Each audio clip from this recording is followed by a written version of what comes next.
Okay, I think we're now live. Um, Welcome everybody to the launch of issue 3 of Platform. So if you're not familiar with Platform, it's our volunteer-led publication which showcases the creative work of Open Eye Gallery's volunteer team. So Platform was founded in 2019 by volunteer Leah Jones, who then handed over the reins to a new team in 2020, who we're joined by today.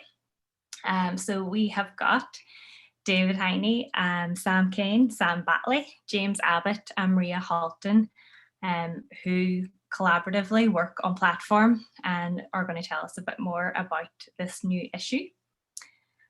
So we're thinking about having a chat for about 30 to 40 minutes. And we'll also be streaming a playlist after the talk. So the team have created a playlist of songs that give them hope. And it also included some submissions from you guys out there who've sent us songs. So yeah, in the zine as well, there's a link to that playlist, so you can access it after the event. And lastly, we'll be on Discord after the event, so please join us on Discord if you'd like to chat with the team there. So yeah, welcome everyone. Thank you for joining us. I think we're going to go to Sam Batley first. So Sam, I was wondering if you could tell us a bit about the theme of this zine. So you focus on a new theme each time, and why you think it was a kind of important focus for this issue. Yeah, thank you, Sasha. Yeah, I feel like going off what we did for the last issue, which was more or less addressing the lockdown, really, and like the normality that we found ourselves in, and like how we've kind of fitted to that without like, yeah, we've fitted to it without. We've had no choice really, but to adapt to the situation that we found ourselves in. So, in between, after the last issue, it was kind of like in the in between times of lockdown and like a little bit of freedom before the next lockdown. And the idea of hope kind of came out of a conversation in the WhatsApp group that we all have to kind of like discuss what we're doing. And hope seemed like a nice thing to address because, like, if we've not got hope, then you haven't got much really. Like, we're living in a time where that's unprecedented. You know that it's a sad time, like, to be honest, and to be straight, but like it's a time which is, forced a lot of introspection and a lot of like reflection on ourselves and like who we are. And I feel like a part of that is hope, because when we look back on ourselves or we look back to positive memories, there's an element of hope there. There's hope for what's going to come when this is done, and it will be done. Like, it's not going to be for forever. There's hope in the everyday, like, and I feel like it's such a lovely thing to like get a hold of and look at when we're constantly surrounded by, yeah, negativity. Really, like the the like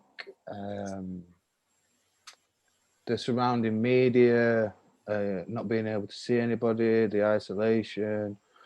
Them things can get heavy and can weigh heavy on you, and to think of something positive and to look forward to something, then that's a nice place to be in. Like, if we've all got like despair and we've all got worry, then we've got the opposite to that on the scale as well. Like, we've all got something to look forward to. We've all got people that we love, places that we love going, things that we love doing, which have just been put on hold. And when it does come around to when we can have them back, then it's going to be beautiful. And for me, myself, I feel hopeful because, like I said, it's not going to be forever. You know, we've got to do what we've got to do right now. There's even things in the day, like little things day to day. Like this period of time, it's like freed up a lot of time for us, for himself, to try new things, to read new books, to look at new art, to check out new photographers, new music, you know. And I feel that how we've even adapted to this situation has showed a lot of hopeful sides of how we are as people, you know.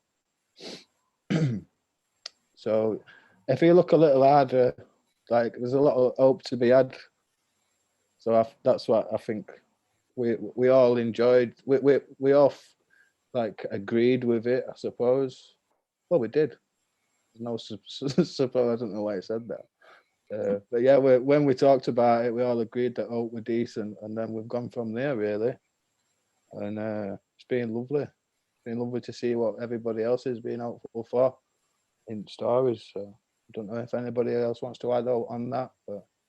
Yeah, I think it's also made us more hopeful as a team as we've worked on it.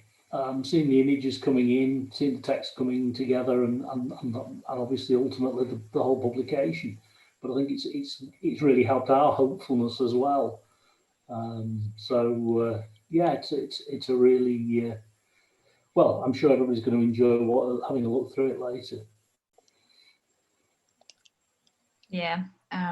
I really agree. Like when I was looking through the zine this week, everything about it is kind of like uplifting, and just so important at the minute when everyone's kind of feeling the weight of the third lockdown, to focus on some of the positives, because there are a lot of positives, I suppose, happening every day.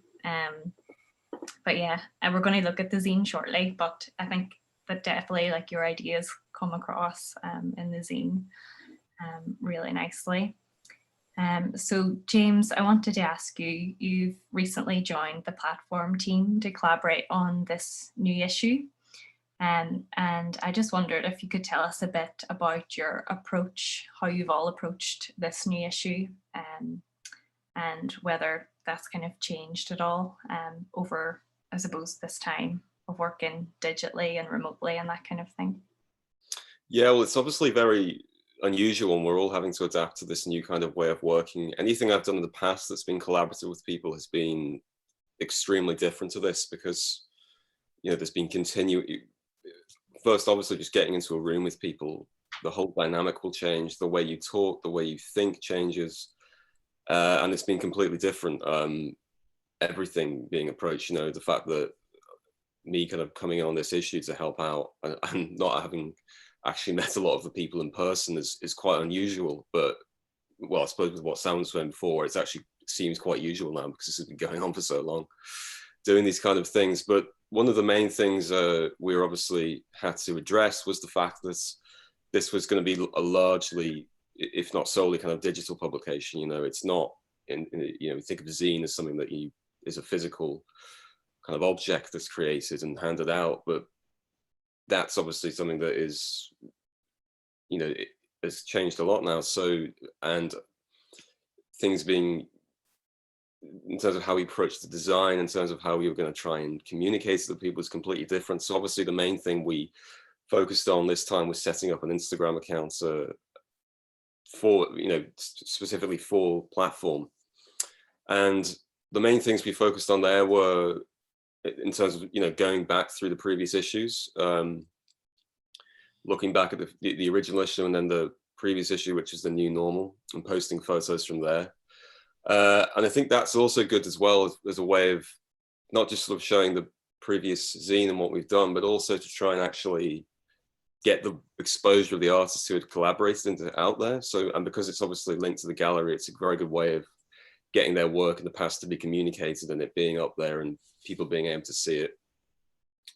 And then also as well, sort of using it as a way, using that social media platform as a way to kind of attempt to bring it out, bring discussions out more. So you'll obviously see with the Instagram takeover with the main gallery account that's going on at the moment, there are questions being asked, which is a way of getting to have it more interactive. And in the future, that's something we're going to try and push forward to have it become more of a back and forth between people with the issue. I don't know if anyone wants to add onto that that concept, or no. It's but yeah, it's so the main thing we've I suppose it's different in the way we're looking at the design is the fact that it's going to be mainly digital. So if Maria wants to go, and because she was the sort of main person in terms of design, who wants to take over and talk about that? Yeah, I can. Yeah, so with this issue, we wanted it to be like bright, bold, colourful, just to reflect the theme. So there's like really bright, inviting yellow, as we've used on the front cover and throughout the entire issue. We wanted to do that to like just bring people in, bring them a bit of joy. And then with each issue, we decided in the last one that we designed, that each issue was going to have an individual colour that represents. So it's quite nice to see how it's evolved with each one. And then I decided to have the images quite big and like take up whole entire pages to really draw you in. Just to like celebrate each individual image. Because with the last one, everything was kind of smaller, and it kind of, you really had to like individually look at it, which was just interesting to see how the theme can, we thought about the theme and then how it's related into the design. With this one being completely online, I did approach it differently to the last one, because I just wanted to use as much space as possible, so wasn't very much like white space, just to really use it all and show off everyone's work to the full potential that it could. But it would be interesting to see how the design would change if we were all in a room together and we could see it. And it would be, because you can bounce more off people, because online it's very much, you feel like you do your bit and then bring it, and then you don't get the same interaction. So it is interesting to see how it has changed throughout each issue. I think your increased focus on kind of digital platforms for this issue and just before the launch of this issue has been something that's worked really well. So how you've kind of engaged with Instagram, reflected on past issues, as James was talking about, but you've also started a Big Cartel site for issue 2, which you printed because we weren't locked out at that stage. But that's like another kind of string to your bow, I suppose, and that's been really nice to see. So yeah, just a little plug if you want to visit the Big Cartel site. It is on the platform Instagram page in the bio. But yeah, definitely, just to go back to what you were saying, Maria, the kind of whole design definitely is like reflective of the kind of theme of hope, and all very bright and uplifting, I thought, when I was reading it. And yeah, that thing that you were talking about of how that would change if you were working together all in one room is an interesting one. And I suppose, you've got like a distinct kind of style, but each issue looks different at the same time. And you've now kind of decided on a logo design as well. That was like a more recent thing, wasn't it? Designing the logo. Yeah, so the question mark, just to carry it on through each issue, but it was more, in this issue, it's very much, it didn't take up the whole entire front page. I wanted an image to be on the front page rather than just a question mark, because it'll draw people, and it kind of tells more about what is in the actual issue with the image. Yeah. So that's a good introduction. We're actually going to have a look at the zine now. So we're I'm going to share my screen and let you see. Usually takes me a good while to actually do this properly.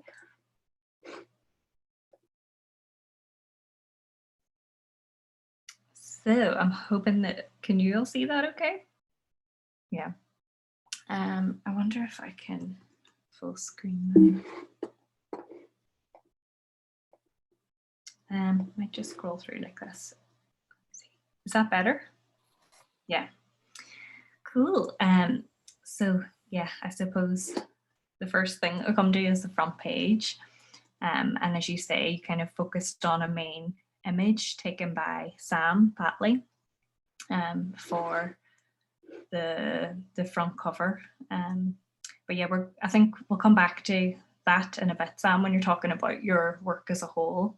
Yeah, cool. If that's all right. But I wanted to come to Sam Kane. So you're the kind of editor of Platform, and I wondered if you could tell us a bit about kind of some of the, I suppose, the common threads that you've seen running through this scene. I've noticed some when I'm kind of flicking through. And yeah, anything you kind of picked up this time around that you wanted to focus on? Yeah, of course. Yeah, so I'm the editor of the zine, and I thought it was really interesting when I was first looking through it to from the first issue to this issue, because I joined the team when we had a kind of a reboot, and it was really interesting to see the comparison between this episode or this zine and the previous zine. Some of the common themes that you can see is the appreciation of the everyday and nature. There was a big thread of nature and people in nature, which was really interesting to see, because I thought it might have been because maybe people have been really connected on their daily walks in lockdown or so on and so forth. You can particularly see nature within Asha, Maria and David's work. I don't know if you want to scroll through, but you're welcome to. Fiddling around here. Hopefully it does not disrupt anything, but yeah, I'll scroll as you chat. Also with Helen, Sambi, Casey, Nom, and myself, all of our submissions chose to focus more on people and relationships between one another, whether that's kind of hope of what was once or hope of the future. And it was really interesting to see this progression from the first issue, or sorry, the second issue to this one, because I believe Sam and David have both contributed previously, and Nom. But it really solidified what it meant to be united during a difficult time. And I think as you scroll through, you can definitely see certain elements which are repetitive. And these themes were also evident in the public responses to our Instagram stories, which I believe James mentioned before, as well as Sam. On both of the Open Eye Gallery pages and our own Instagram page, you can actually see the unifying element of people's responses, focusing on gratefulness and happiness, that perhaps there might be some hope for the future, for normality in the future in the next year or so, who knows. But it's quite wholesome and hopeful to see that everyone is kind of galvanizing this united front against kind of world disaster, which sounds pretty intense, but true, actually. People finding hope in the smaller, like, everyday concepts. Like, I think someone said they can't wait to hug their friend and close family. That would be lovely. And being able to travel again, I think, is a big thing on people's minds, just whether that's out to the shop or abroad. And yeah, it's you can really pick up on that, and it's very nice to see, I think. Yeah, definitely. There's a really nice kind of, I took a really quick flick through there, but we'll come back to everything. really nice to see the flow through the whole zine. And I think, yeah, there is a lot of common threads that weirdly kind of came out, although people might not have necessarily known that other people were kind of working on similar ideas. It's also interesting to see kind of continued interest in issue 1, 2, and 3 throughout all the platforms. Like Asha has submitted to all 3, and you can see, kind of follow her work. Same with Sam Batley, David Hiney's work is kind of like a continuation. So I think that's really nice as well, that you can get to know the artists involved. But yeah, I just wanted to actually point out a design feature as well of this. So it's going to be an interactive PDF, and it'll link you to each artist's Instagram at, I don't know, can you see my mouse at the kind of bottom right hand corner? So yeah, you can kind of start to follow anybody that you kind of like the look of. And yeah, so we're coming to, let me see, Helen's work. And I wonder, James, if you could tell us a bit about this project. Yeah, so I'll just briefly talk about this project. Helen's what she described as a free approach to making her art, and she has I'll just read actually the first thing that she's written in the zine, because it's particularly kind of useful describing her. She's written, "The anarchist in me wants to say that I do not have a particular style. I like to go wherever my body and camera take me, which makes my art quite turbulent. But ironically, I'm drawn to the quietness of sepia tones, although this may well, I suppose, the juxtaposition balances my radical free spirit when I present what I've created." And I think it's interesting, this idea of, for me personally, why I'm interested in this work and this kind of approach, is that it's this idea of lockdown as being restricting. The way that, obviously we can't go out and, sort of meet people in person again, and all of the things that we kind of, love to do, we can't do again. But in a way, it kind of, the limitations are kind of brought about a kind of freedom for some people, kind of it's forced people to kind of explore and suddenly realize kind of new approaches and ways to make work, which I think is very interesting. And I find that a lot in Helen's work, when what she's describing.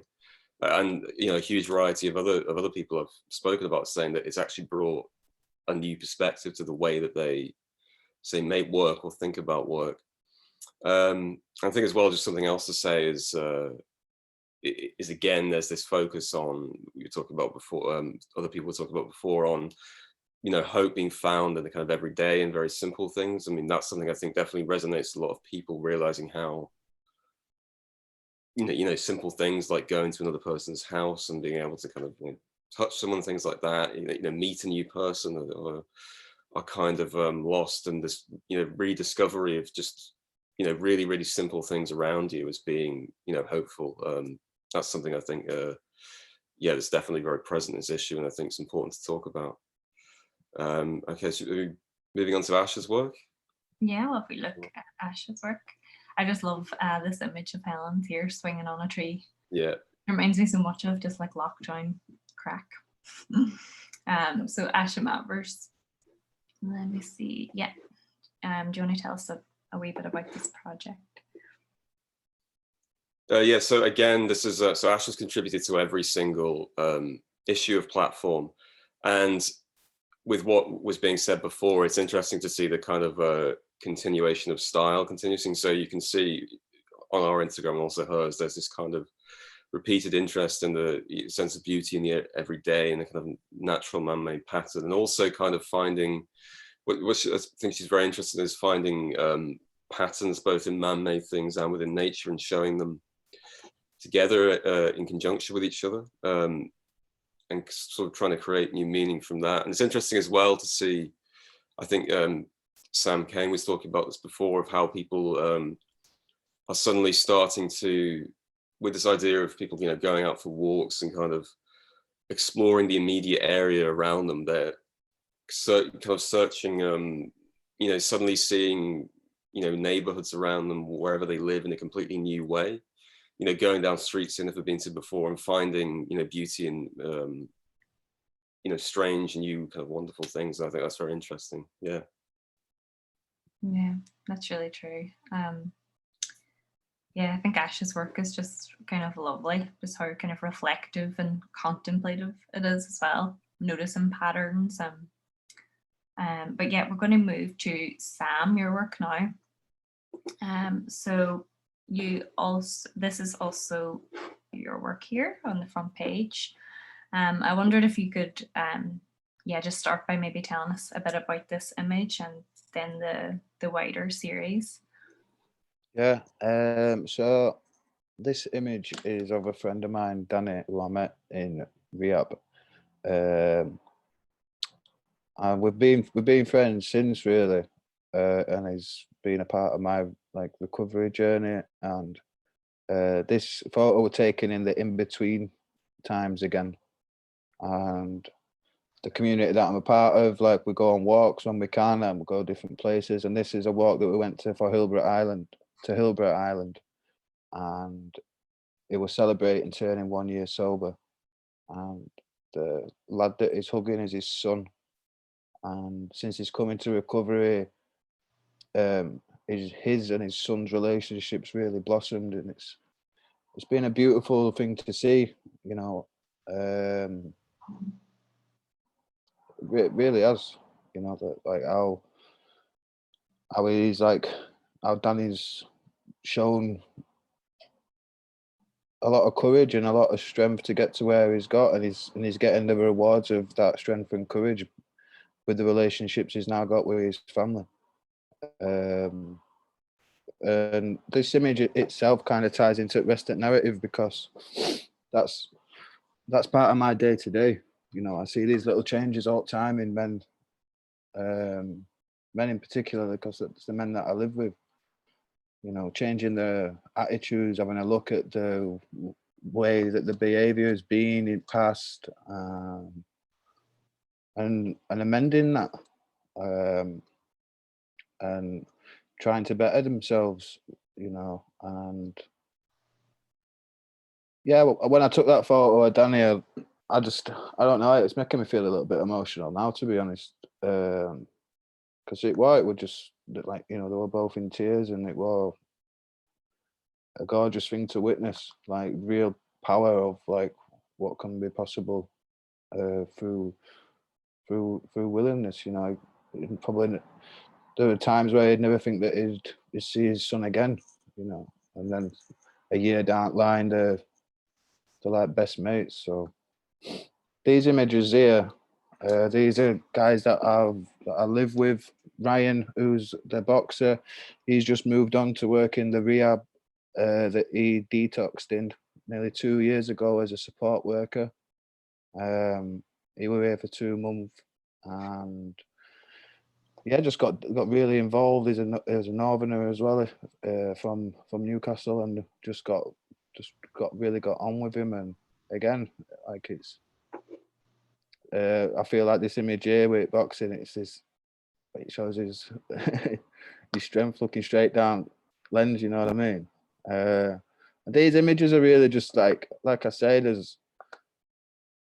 it's the day-to-day stuff, as I've said in this description, yeah, life goes on, as even though COVID's happening and isolation's happening, I'm blessed to be living in a community, which is something that I'm incredibly grateful for while all this has been happening.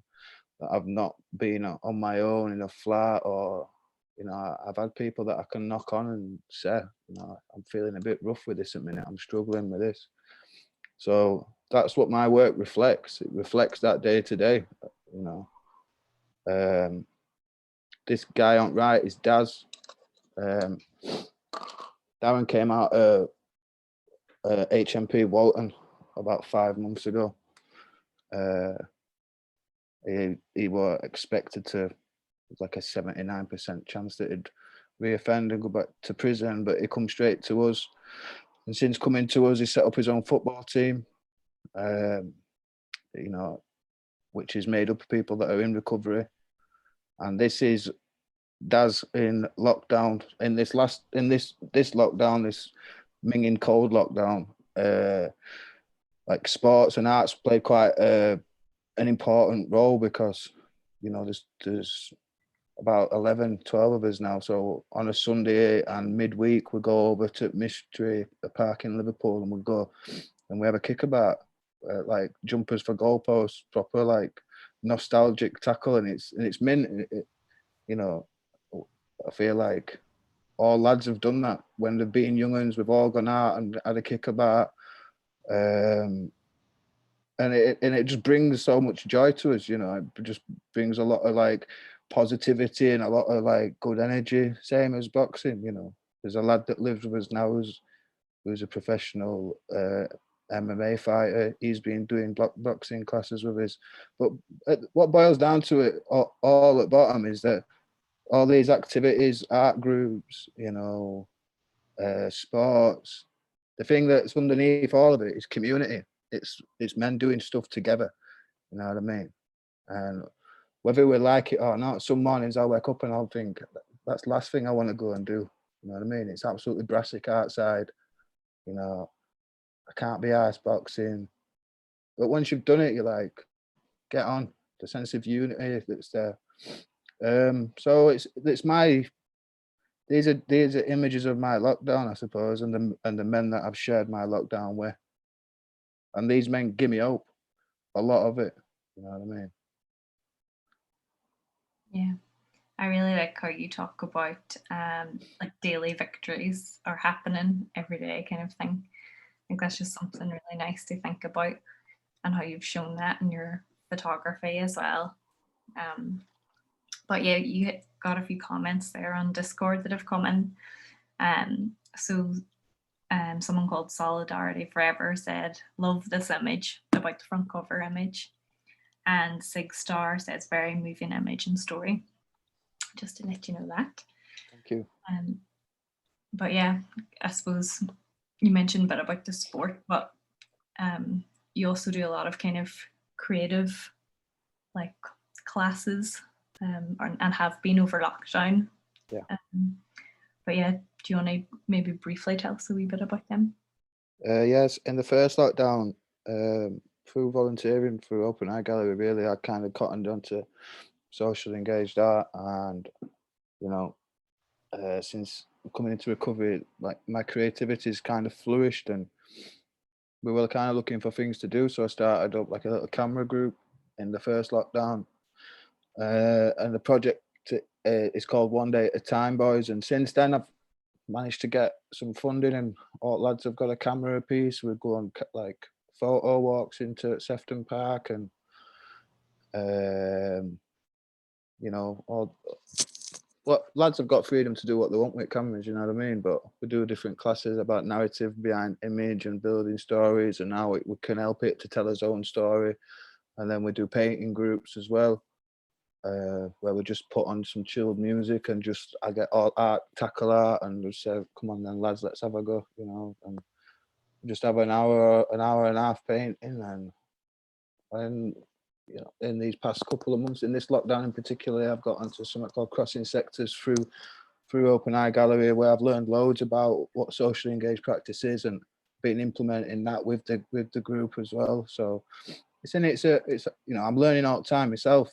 But yeah, it's some at work that lads have been producing. Ryan there with Boxing Gloves did a big painting the other day, filling a water pistol up with acrylic, and they just fancied doing it. It got right into paint inside of it, and yeah, shot a canvas up with water pistol in the yard. So that were Why not? that were good. It looks decent. It's up in kitchen now. Class. You can follow One Day at a Time Boys on Instagram as well, can't you? Yeah, you can. Yeah. Is that the handle, One Day at a Time Boys? Yeah. Yeah. So yeah, if anyone wants to follow along with what you're doing, so we'll move on to Sam King. So I wondered if you could tell us a bit about the story of this photograph to start off with. Yeah, I mean, one of the things that I was talking about before is finding connections between artworks, and I think what Sam was saying about togetherness and shared experiences, is you can find a similar narrative in this image, which I took. I think I took this it was November 2018, I believe, a couple of years ago.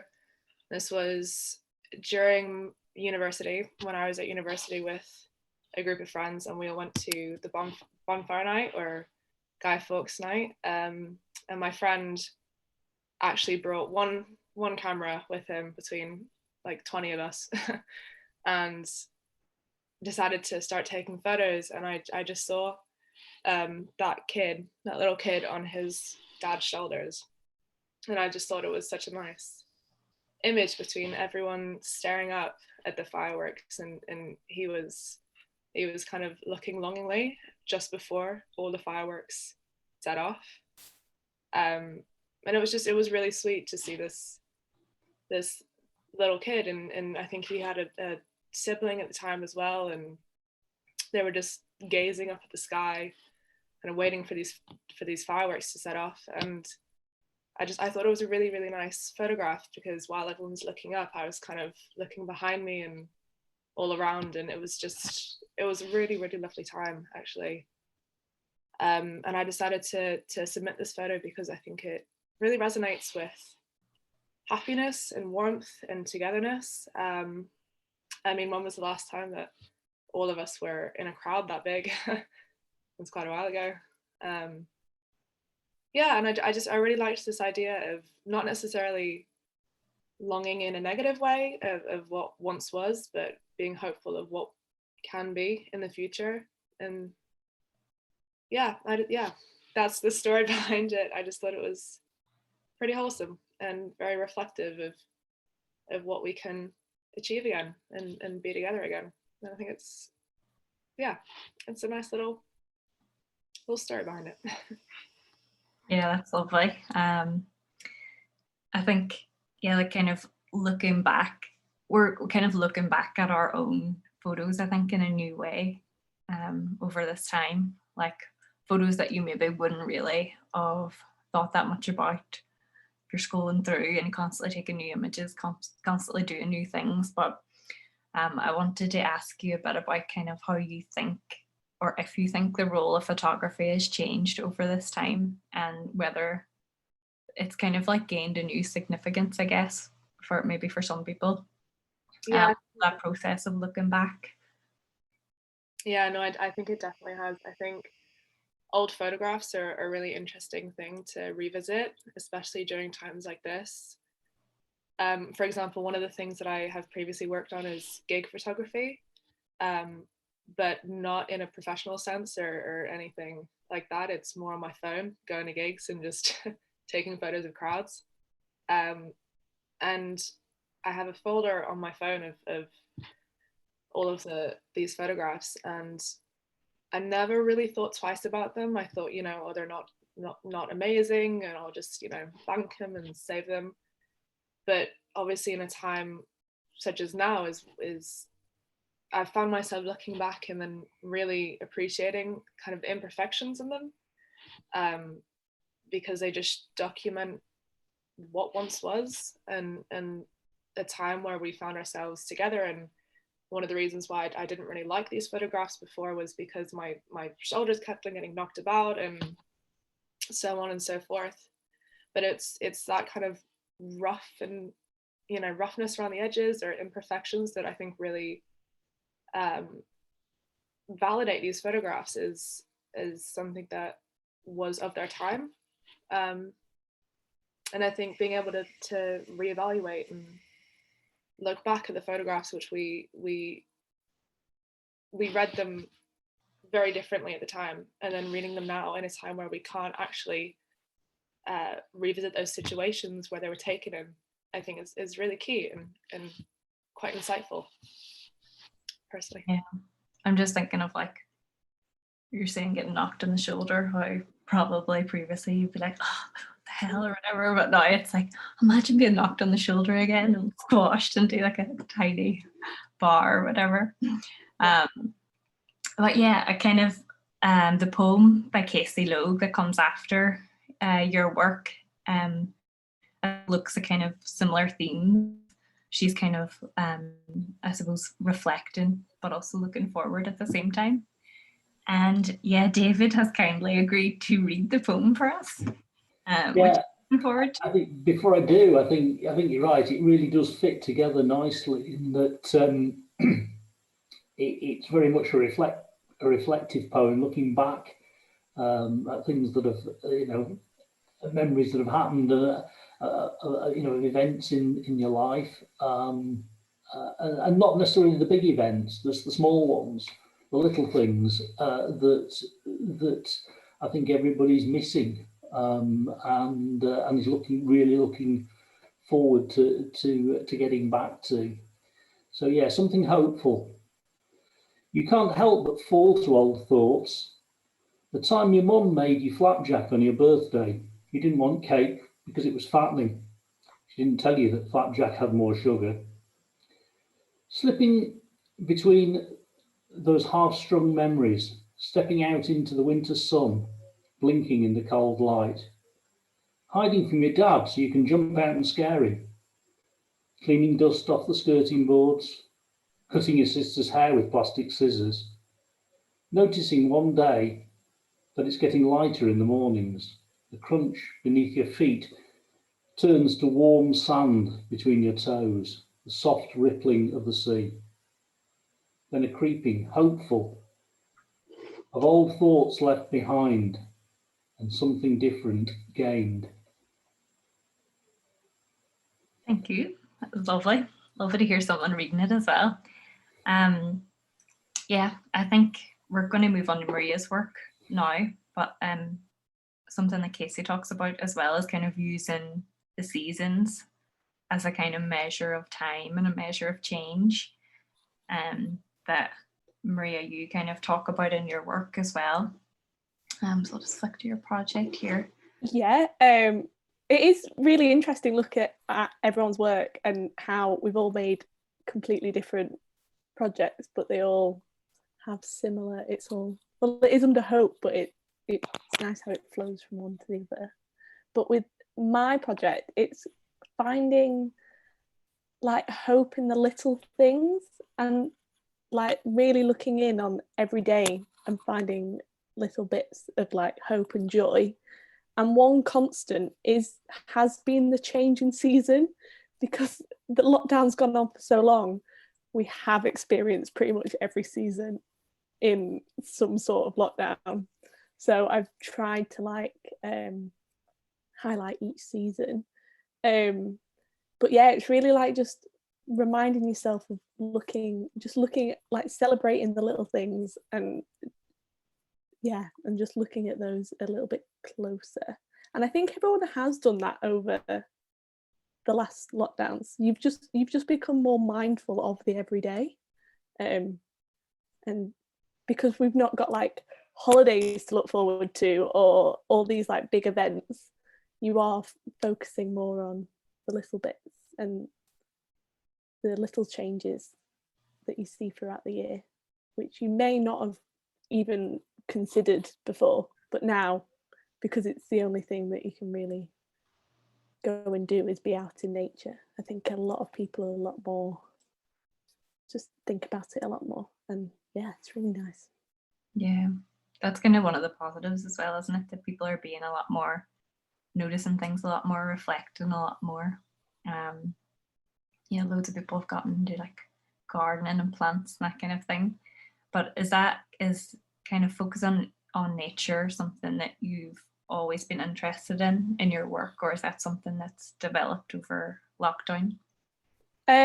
So I would normally I'm like focusing on more like building, like focusing on patterns in buildings and all that kind of stuff. And it's my home where I live is not like this big city or whatever, so it is just what's around me has influenced what I'm taking photos of.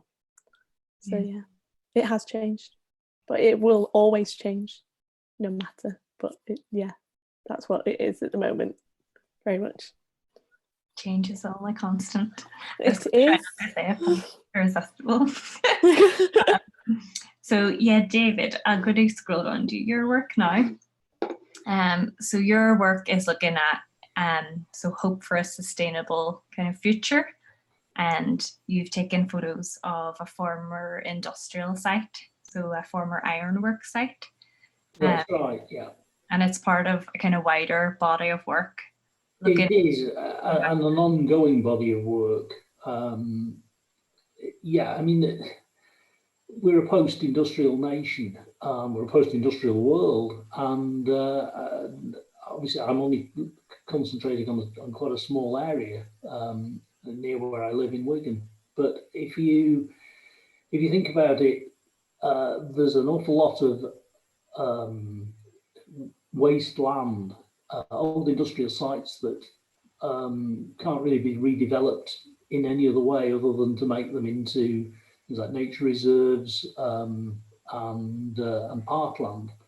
This particular site, the Kirklees Ironworks site in Wigan, closed over 70 years ago and was left for years and years, and then eventually did have some real wilding work done, as in they brought people in to help give nature a sort of helping hand. But it still has the scars of the old industrial waste. The image on the on both sides of the screen now show the the big round things are called giant's threepenny bits, and they're the base of a crucible. When they empty the crucibles out and they've made iron or steel, and they tip the waste out, it solidifies into these big circular things, which are quite interesting in themselves. But what is interesting is how nature is getting hold of it and starting to grow into it. And I have other images of plants growing out of the cracks of these things. And you know, and I think we need to look as the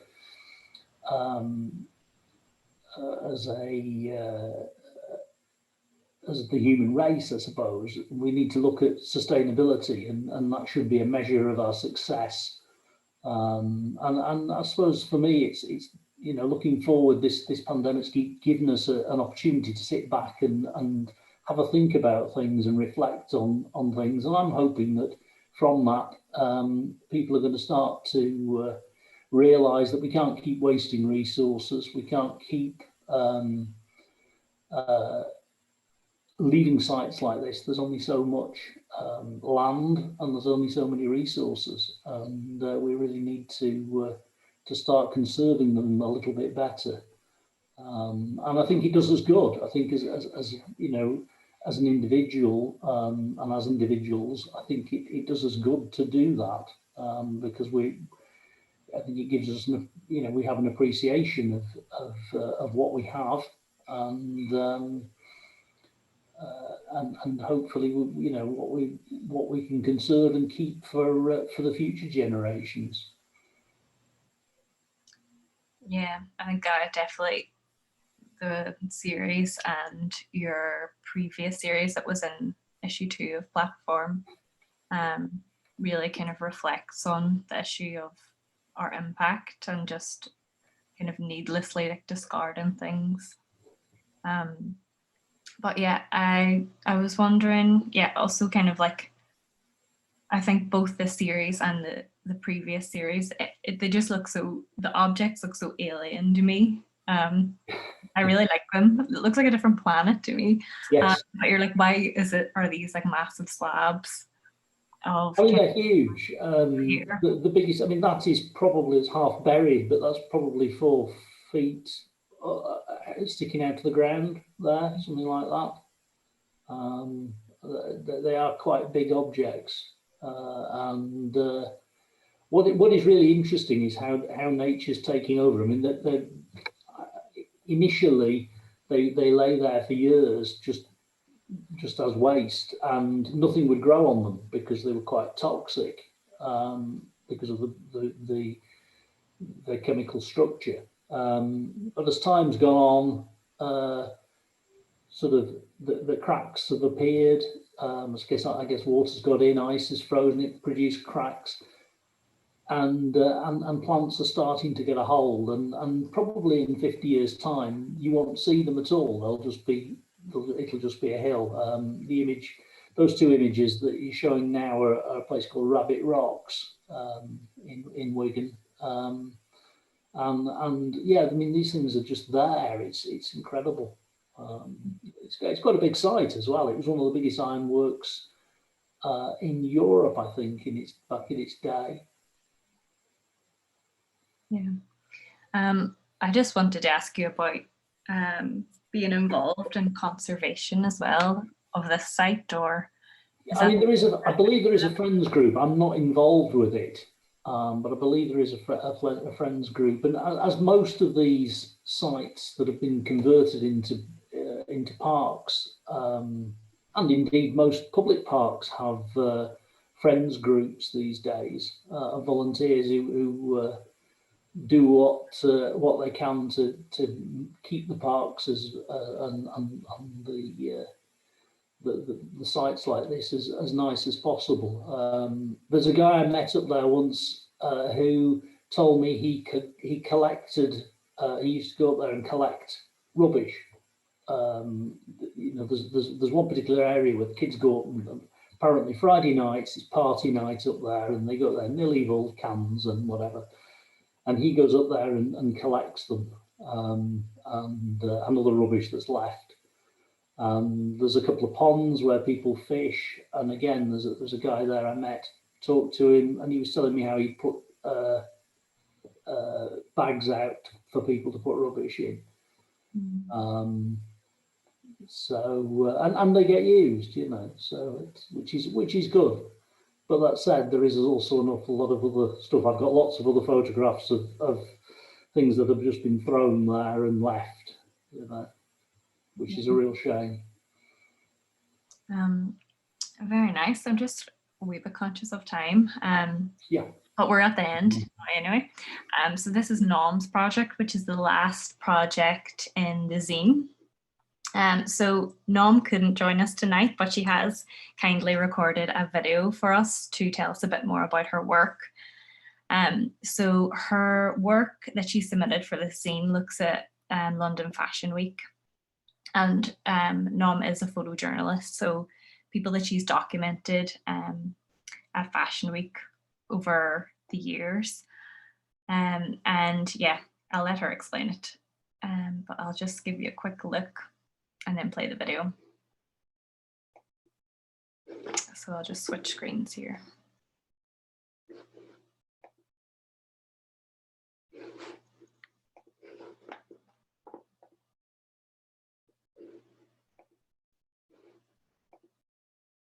Okay.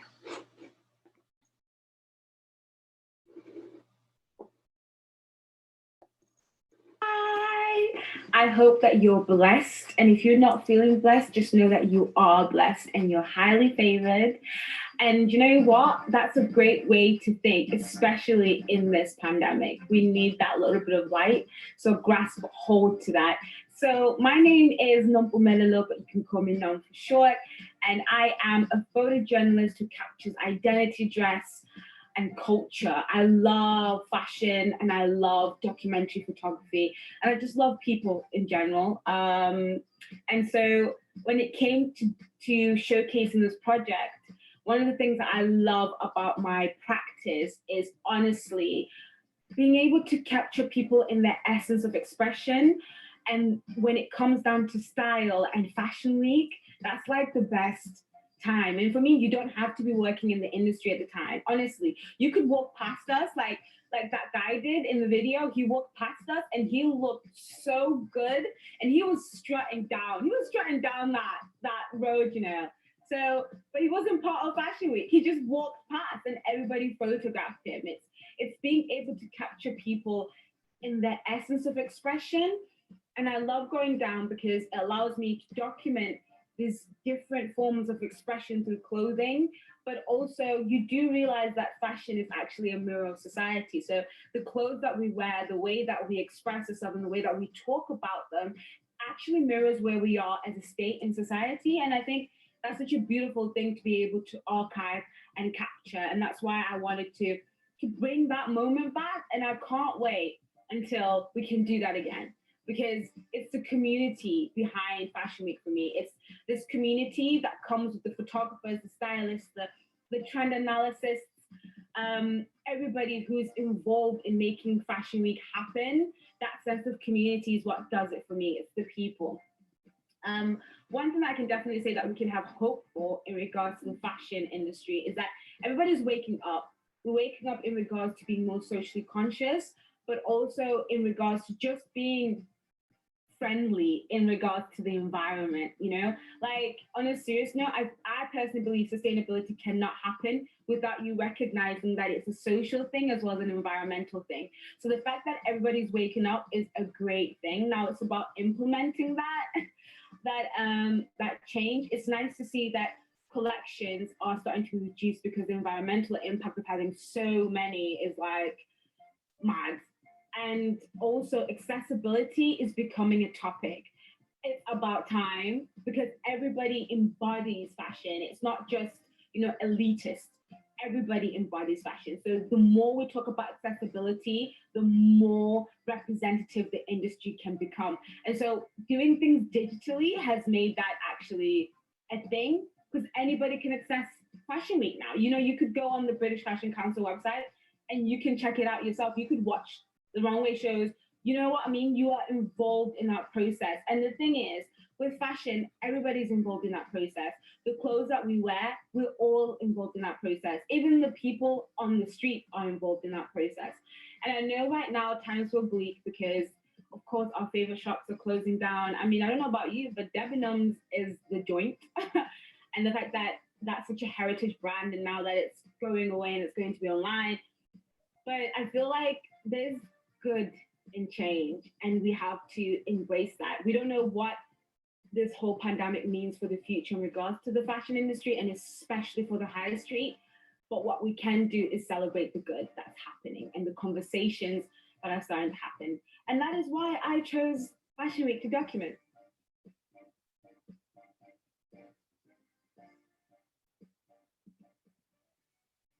So that was Noam's video. Let's make sure it's stop playing. Yeah. So thank you so much, Noam, for sending that in. It's just like a lovely addition to the event. And yeah, I think we're kind of drawn to a close. We'll shortly be playing our playlist for you for about half an hour after the talk. And we'll also be on our Discord channel. So if you want to chat to the team there, then you can join us there. I do have one quick audience question I wanted to ask you all because I just thought it's a really nice question. So is there one new artist, musician, author, poet, or someone that you've discovered during lockdown that has influenced your practice or way of thinking? Anyone? Yeah, I'll go. There's a Liverpool-based writer called Roy. He's got a collection of short stories out at the minute on Rough Trade Books. The book's called Algorithm Party. But the way that he talks, the way that he gets across the nuance of and the emotions that are involved in everyday life and the characters that you meet, it gives like a voice to, without sounding dead cliche, like a voice to like the voiceless, I suppose. But just really gorgeous short stories, funny, emotive, and defo worth checking out. So there you go. Anyone else? Yeah, I'd say one photographer I discovered over the last few weeks is Madeline Cass, the American photographer who does some amazing work and really nicely puts together books with poetry and images, both photographs and drawings as well. So I would recommend everybody has a look at her work. It is stunning. Any other inspirations?